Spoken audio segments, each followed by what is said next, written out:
और ये आवश्यक क्यों है? Hallelujah. Hallelujah. I hope maybe some of you maybe dedicated your children. और मैं उम्मीद करता हूँ आप में से कुछ लोगों ने अपने बच्चों को समर्पित किया है। So first of all, we will see why child dedication is important और सबसे पहले हम यह देखेंगे कि बच्चे का समर्पण जरूरी क्यों है and why we have to do it. और हमें ऐसा करना क्यों जरूरी है। So first thing I'll start it. और सबसे पहली चीज जिसकी शुरुआत मैं करूंगा, When we dedicate our child, जब हम अपने बच्चे को समर्पित करते हैं, it means इसका मतलब है we are giving back our children to God. हम अपने बच्चे को फिर से प्रभु को, परमेश्वर को वापस दे रहे हैं। We are telling God, हम परमेश्वर से कह रहे हैं, I cannot handle this child, मैं इस बच्चे को नहीं संभाल सकता, but I am giving in your mighty hand, लेकिन मैं आपके सामर्थ्य हाथों में इसे सौंपता हूँ and you take care of it. और आप उसका ध्यान रखें। Amen. आमीन। Wherever he goes, तो हम चाहते हैं कि वो जाए wherever he will be, और जहाँ कहीं भी वो होंगे and about his future, और जो भी उसका भविष्य होगा, about everything, हर एक चीज के बारे में you take care of. आप उसका ध्यान रखेंगे। Hallelujah. Hallelujah. So as Hannah, और जैसे हन्ना, she dedicated her child Samuel to God. उसने अपने बच्चे, अपने पुत्र सैमुअल का समर्पण परमेश्वर को किया था। Why she dedicated the child? उसने अपने बच्चे को समर्पण क्यों किया? For one reason. एक ही उद्देश्य के लिए। She could not bear the child for a very long time, वो एक लंबे समय तक किसी बच्चे को उत्पन्न ना कर पाई थी and she had a desire to have a child. और उसकी इच्छा थी कि उसके भी बच्चे हों। After a long time, God has given her a child. और एक बहुत लंबे समय के बाद परमेश्वर ने उसे एक बच्चा दिया So she decided to give that child to God's service. और उसने ये फैसला किया कि वो बच्चा वो परमेश्वर को ही सौंप देगी ताकि वो उसकी सेवा कर सके। Even if we see Jesus, और यहाँ तक कि ये यीशु के साथ भी हुआ। even if we see Jesus, यहाँ तक कि यदि हम यीशु मसीह को देखते हैं, what happened with him? उनके साथ क्या हुआ? Even his parents, यहाँ तक कि उनके माता-पिता, Mother Mary माता मरियम and Joseph, और यूसुफ, both of them दोनों भी took Jesus to the temple of Jerusalem. यरूशलेम के मंदिर में यीशु मसीह को लेकर गए। Amen. आमीन। And they have dedicated Jesus in the temple. और उन्होंने यीशु मसीह को उस मंदिर में समर्पित कर दिया। Hallelujah. Hallelujah. Are you with me? क्या आप मेरे साथ हैं? Are you understanding what I'm क्या आप telling you? समझ रहे हैं जो मैं आपको बता रहा हूँ? Amen. आमीन। So even Jesus' parents, they have dedicated Jesus to the temple. यहाँ तक कि यीशु के माता-पिता ने भी यीशु को मंदिर में समर्पित किया। So I will tell you 4 elements in the child dedication. और मैं बच्चे के समर्पण में आपको 4 बातें बताऊंगा। We have the parents and the grandparents. यहाँ पर हमारे पास बच्चे के माता-पिता और उसके दादा और दादी भी हैं। So we have Sister Aina और यहाँ पर बहन आइना है and her husband, और उनके पति हैं Mr. Savir. Mister Sabir, So they are blessed with a beautiful baby girl. और उन्हें एक बहुत ही खूबसूरत बेटी की आशीष मिली है। God has blessed them with a baby girl. परमेश्वर ने उन्हें एक बेटी की आशीष दी है And they are the grandparents. और वो उनके दादा दादी है So they are also blessed. और उन्हें भी आशीष मिली है। Amen. आमीन। This is a blessing to be a grandfather. और ये उनके दादा के लिए एक बहुत बड़ी आशीष का कार्य ये है। एक आशीष होती है एक दादा बनना. Hallelujah.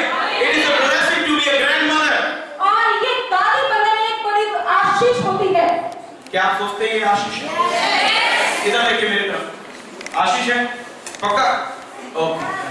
Hallelujah. Hallelujah. So to be a grandfather or a grandmother is always a blessing from God. और एक दादा या दादी बनना हमेशा परमेश्वर की ओर से बड़ी आशीष होती है। Hallelujah. Hallelujah. I will tell you 4 things why we dedicate our child. और मैं आपको 4 बातें बताऊंगा हम अपने बच्चे का समर्पण क्यों करते हैं। First thing, सबसे पहली बात, when we give our child back हम to अपने God, बच्चे को परमेश्वर को वापस देते हैं it is a confirmation that you love God. और ये इस बात को पक्का करता है कि आप परमेश्वर से प्रेम करते हैं।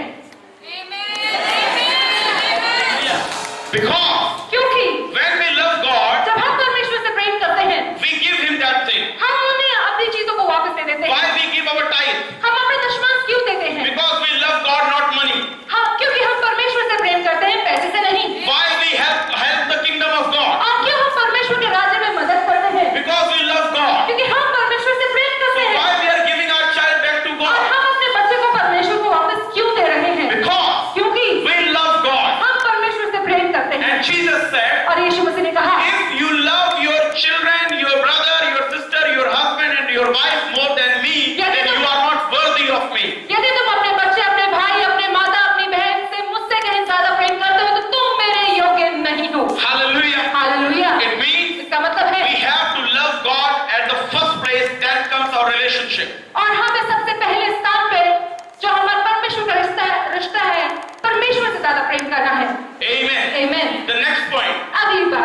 you. वो आपसे He मांगेगा, will not ask me. वो मुझसे नहीं मांगेगा। That's why to our 2 years, 3 years, 4 years children will teach that you pray for all your needs. Don't ask your parents. और यहाँ तक कि हम अपने सारे 2 साल के, 3 साल के, 4 साल के बच्चों को सब कुछ सिखाते हैं, प्रार्थना करना सिखाते हैं कि आप हमसे मत मांगे, लेकिन उससे मांगे। Amen. Amen. You pray to God, आप परमेश्वर से प्रार्थना and कीजिए, God will give you, आप परमेश्वर आपको देंगे, because He is your owner. क्योंकि वो आपके मालिक हैं। Who gives you? आपको कौन देता है? Who is your owner? आपका मालिक कौन है? Who the owner gives you everything. वो मालिक ही आपको सब कुछ देता है। Amen. Amen. So their owner will give everything to them. और उनका मालिक सब कुछ उन्हें देगा। Let me tell you. मुझे आपको बताने दीजिए। God forbids if any parents die in any accident. और हम परमेश्वर इस बात के लिए क्षमा करें, यदि कोई माता पिता किसी एक्सीडेंट में, किसी हादसे में मर जाए, Who will take care of their तो children? उस बच्चे का कौन ध्यान रखेगा? Let me tell you. मुझे आपको बताने In दीजिए। today's world, आज के संसार में no relationship will help them. कोई रिश्तेदार उसकी मदद नहीं No friends करेगा, will help them. कोई दोस्त उसकी मदद नहीं So करेगा, who will help the child? तो उस बच्चे का ध्यान कौन रखेगा? God. परमेश्वर। He will take care of. वो उस बच्चे का ध्यान रखेगा। Why? क्यों? Why? क्यों? Because He is the owner of the क्योंकि children. वही उस बच्चे का अधिकारी और मालिक है। Amen. Amen. The third part, तीसरी बात, when you dedicated your child, जब आप अपने बच्चे को समर्पित करते हैं, you actually make a commitment to raise your child in a fear of God. आप इस बात को पक्का कर लेते हैं कि आप अपने बच्चे को परमेश्वर के भय में बढ़ाएंगे। You will raise your children आप अपने बच्चे को बढ़ाएंगे in the fear of God. परमेश्वर के भय में। Some parents, कुछ माँ बाप, I have seen that teach their children to watch TV, और मैंने भी देखा कि वो अपने बच्चों को ये सिखाते हैं कि टीवी देखो to play or to go for cartoon. या फिर कार्टून जाकर देखो। I am not against anything, मैं किसी चीज के खिलाफ नहीं हूँ, but I am saying you one thing. लेकिन मैं आपको एक बात बताना चाहता हूँ। You must teach your children to live in a fear of God. आप अपने बच्चों को यह सिखाना जरूरी है कि वो परमेश्वर के डर में जिए। Why? क्यों? Because the Bible says Bible कहती है the fear of God is the beginning of wisdom. परमेश्वर का डर बुद्धि की शुरुआत है। Amen. Amen. How your children can be intelligent और आपके बच्चे बुद्धिमान कैसे हो सकते हैं? when they fear God. जब वो परमेश्वर से डर रखेंगे। Amen. Amen. Because when they fear God, जब वो परमेश्वर से डरेंगे, they will not do the bad thing. वो कोई गलत काम नहीं They will करेंगे, not go into the bad fellowship. और वो गलत संगति में नहीं They जाएंगे, will not go into the bad habit. वो गलत आदतों में नहीं जाएंगे। That is why इसलिए you have to teach your children and raise your children in the fear of God. आपको अपने बच्चों को सिखाना है और उनको परमेश्वर के डर में बढ़ाना I है। have seen many parents are crying today. और मैंने देखा है बहुत सारे माता पिता आज रो रहे हैं। Why? क्यों? Children, बच्चे, they are not giving them the happiness. वो उन्हें कोई खुशी नहीं दे They रहे are हैं, not giving them any joy. वो उन्हें कोई आनंद नहीं दे रहे That हैं। is why इसलिए parents are crying today. आज काफी माता पिता रो रहे हैं। Even the very old parents, यहाँ तक कि जो माता पिता बहुत बूढ़े हो गए हैं, they are working today. वो आज काम कर रहे हैं। 70 years, 70 साल, 80 years, 80 साल, still they are working. इसके बाद भी वो काम कर रहे हैं। Why? क्यों? Because their children are not working. क्योंकि उनके बच्चे काम नहीं कर रहे। Why? क्यों? They have not taught them to grow in the fear of God. क्योंकि उन्होंने अपने बच्चे को कभी भी परमेश्वर के डर में नहीं सिखाया और नहीं That's why सिखाया। they are crying today. इसलिए आज वो रो रहे हैं। I challenge you, मैं आपको चुनौती देता हूँ, don't cry. रोइए मत Don't wait to cry.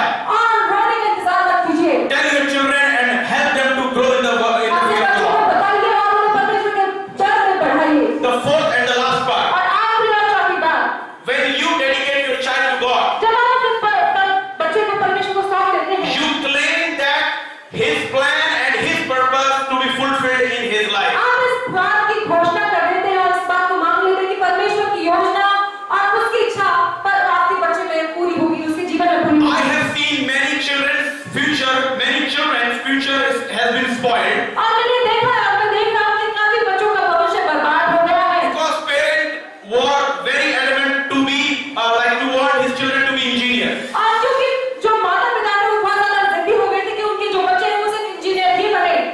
हम लोग कई बार बहुत जिद्दी हो जाते हैं, नहीं तू डॉक्टर ही बनेगा, तू इंजीनियर ही बनेगा, तू यही बनेगा, क्योंकि मेरे समाज में एक इज्जत है। आपके समाज की इज्जत के चक्कर में बहुत से बच्चों ने फांसी लगा ली क्योंकि वो इंजीनियर नहीं बन पाया, इंजीनियर के पेपर में फेल हो। क्या मेरी बात समझ? हालेलुया। That is why इसलिए you have to tell the Lord whatever you want, let this person be. और आपको प्रभु को कहना है कि जो कुछ भी आपकी इच्छा, जो आप चाहते बनाइए। Amen? Amen. आपको इंजीनियर बनाना, आप इसको इंजीनियर बनाइए। परमेश्वर को पूरी दुनिया चलानी है, उसको पता है कितने इंजीनियर चाहिए, ओवरलोडेड इंजीनियर नहीं चाहिए दुनिया में, उसको पता है कितने डॉक्टर चाहिए। हालेलुया। सो परमेश्वर के ऊपर छोड़ दें, जो वो इस बच्चे को बनाना चाहता है वो बनाएगा। आपका काम है उसकी जरूरतें पूरा करना और उसका ध्यान रखना। हालेलुया। और उसको परमेश्वर के डर में क्या करना है? बढ़ाना। Hallelujah. Don't force your plan on him. अपनी योजना कभी भी उस पे थोपिएगा मत। Amen. Amen. Hallelujah. Hallelujah. Amen. Amen. It means I am not saying that you should not take care of your children. और इसका मतलब ये नहीं कि मैं ये कह रहा हूँ कि आप अपने बच्चे का ध्यान ना रखें। Surely you take care of your children. जरूरी है कि आप अपने बच्चे का ध्यान Surely your children will fulfill your dreams. और ये बात भी निर्धारित है कि आपके बच्चे आपके सपने को पूरा करेंगे। But लेकिन look unto God. आप परमेश्वर की ओर पहले Be देखें in God. और परमेश्वर में ही बने रहें। Hallelujah. So let's start this service now. और अब इस सभा की शुरुआत हम करेंगे। Do you have the Bible? क्या आपके पास बाइबल है? Give them a Bible. Psalms chapter 127, verse 3 to 5. Let both of you read together, or you can read it. Anyone. Psalms 127, verse 3 to 5.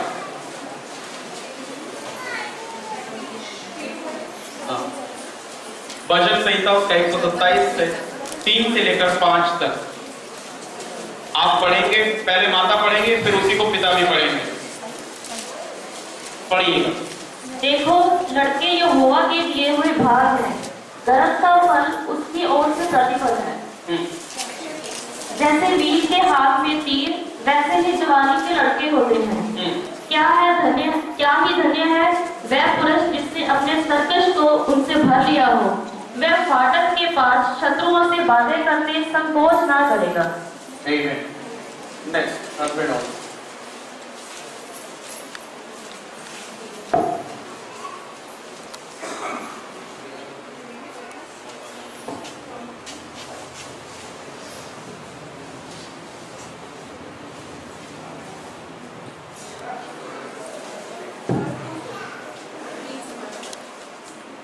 देखो, लड़के यहोवा के दिए हुए भाग हैं, गर्भ का फल उसी और से प्रतिफल है। जैसे वीर के साथ तीर, जैसे वैसे ही जवानी के लड़के होते हैं। क्या ही धन्य है वह पुरुष जिसने अपने सरकश को मुझसे भर लिया हो। वह फाटक के पास शत्रुओं से बातें करते संकोच ना करेगा। Amen. Hallelujah. यहाँ पर वचन एक बहुत अच्छी बात कहता है, गर्भ का फल यहोवा की ओर से है। इसका मतलब हमारे बच्चे परमेश्वर की ओर से हैं। कहां से हैं? परमेश्वर की ओर। हालेलुया। गर्भ का फल किसकी ओर से है? परमेश्वर की ओर से। आमीन।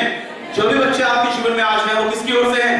परमेश्वर की ओर से। अब मैं सवाल पूछूंगा पहले माता पिता से, क्या आप इस कलीसिया के सामने ये बात कहने के लिए तैयार हैं कि आप इस बच्ची का ध्यान रखेंगे? हाँ या ना में बोलना है।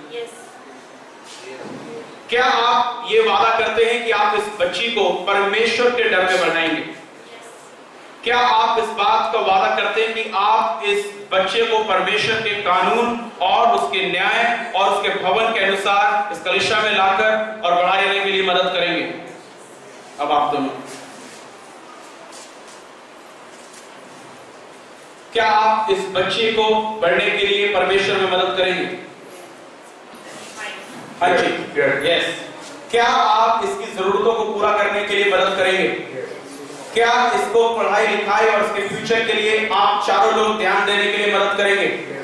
ऐसा तो नहीं कि कभी त्याग देंगे। वेरी गुड, सबके सामने बोल रहे हैं। अभी मैं चर्च से पूछता हूं, पूरा चर्च इस बेटी के लिए क्या आप प्रार्थना करेंगे? क्या आप इस बेटी को परमेश्वर में बढ़ने के लिए मदद करेंगे? अगर आपने कभी भी इसको परमेश्वर की राहों से भटकते हुए देखा तो क्या इसे अपना बच्चा मानकर रोकने की कोशिश करेंगे? वेरी गुड, बहुत अच्छी बात। आइए अब हम खड़े हो जाएं, अपने बच्चों को मेरे को दे देंगे।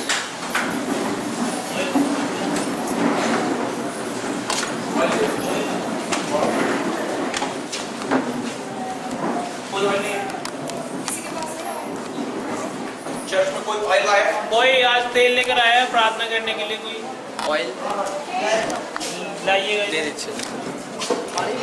नहीं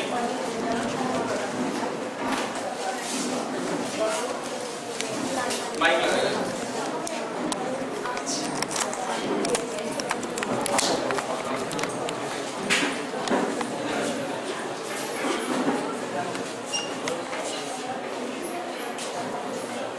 हम सब लोग अपने हाथों को इस बेटी की तरफ बढ़ाएंगे और आशीष मांगेंगे परमेश्वर से इसके जीवन के लिए, इसके भविष्य के लिए, इसकी सुरक्षा के लिए और सेहत के लिए।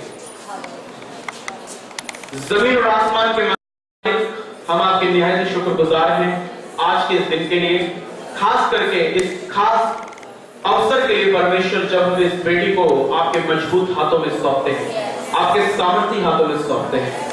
जमीन और आसमान के मालिक, ये बेटी सदा तेरी पंखों की आड़ में रहे और हमेशा तेरे स्वर्गदूतों की मंडली इस बेटी के साथ रहे।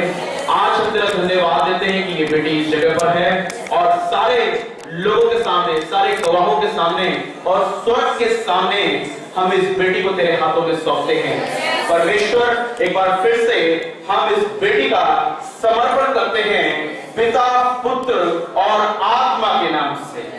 हालेलुया। यीशु मसीह के नाम से हम इस बेटी को तेरे हाथों में सौंपते हैं और डेडिकेट करते हैं और इसका नामकरण करते हैं आयुषी रखकर। हालेलुया। सब लोग जोरदार ताली दें।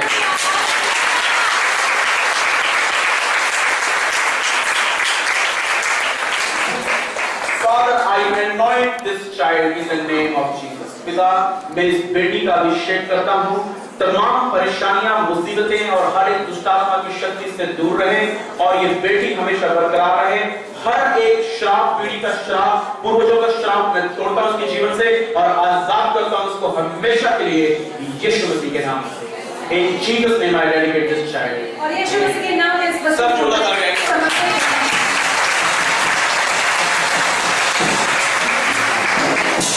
हालेलुया। तो आपको आशीष दे, आप बैठ सकते हैं अपनी जगहों पर। God bless.